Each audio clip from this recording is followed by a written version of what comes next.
High সবাই, আজ আমি আবারও আপনাদের আমার একটা নতুন কাজ দেখাতে চাই। এটা আমি করেছি একটা কাচের বোতলের ওপর। আসলে আমরা অনেক সময় ভাবি না যে এরকম একটা সিম্পল বটল দিয়েও এত সুন্দর কিছু বানানো যায়। প্রথমে বোতলটার ওপরে না আমি কালো রং দিয়ে পেইন্ট করেছি। অনেস্টলি বললে ব্ল্যাক পেস আমার খুব পছন্দের, কারণ এর ওপর সব রং খুব সুন্দর করে উঠে আসে। এই পেইন্টিংয়ের মাঝখানে আমি একটা ময়ূর এঁকেছি। এবার ময়ূরটাকে আমি খুব সিম্পলই রাখতে চেয়েছি, কারণ আমার মনে হয় সামটাইমস সিম্পল আর্টস লুকস মোর ক্লাসি।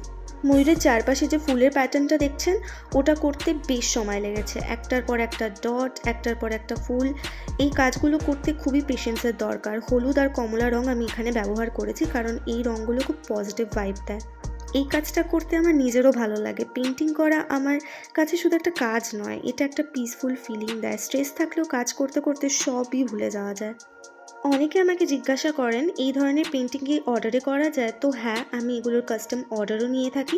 আপনারা চাইলে ডিজাইন, কালার, সাইজ সব কিছু নিজের মতো করে কাস্টমাইজ করা যায়। It can be for home decor or even a special handmade gift. আর যারা হ্যান্ডমেড জিনিস পছন্দ করেন তাদের জন্য তো এগুলো খুবই স্পেশাল হয়, কারণ প্রতিটা পিস আলাদা, একটার সঙ্গে আরেকটা একদম সেম হয় না। গ্রিন কালারের যে আমি ফেদার্সগুলো বানিয়েছিলাম ময়ূরের, সেগুলোর ওপর ইয়েলো কালার দিয়ে আবার ডট দিয়ে দিচ্ছিলাম। তারপরেও এর মধ্যে আরও ডিটেলস আছে, এক এক করে সব দেওয়া হবে। আপনাদের যদি এই ধরনের বটল পেইন্টিং ভালো লাগে আর অর্ডার দিতে চান, তাহলে কমেন্ট বা ডিসক্রিপশনে দেওয়া ডিটেলসে আমার সঙ্গে যোগাযোগ করতে পারেন, অথবা ইনবক্সেও আমাকে টেক্সট করতে পারেন, আমি অবশ্যই রিপ্লাই দেবো।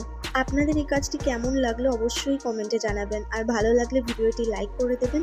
আর আমার কাজগুলো আরও দেখতে চাইলে আমার এই পেজটাকে প্লিজ সাপোর্ট করবেন, আর আমি ইউটিউব চ্যানেলের লিঙ্ক দিয়ে দেবো, সেটাকে প্লিজ সাবস্ক্রাইব করে দেবেন। আপনাদের সাপোর্ট তো আমার কাছে সত্যিই খুব ইম্পর্ট্যান্ট, আর এই সাপোর্টটা আমাকে অনেক মোটিভেট করে আর নতুন কিছু কাজ করার জন্য। Thank you so much for watching. আবার দেখা হবে নেক্সট আর্ট ওয়ার্কে। বাই।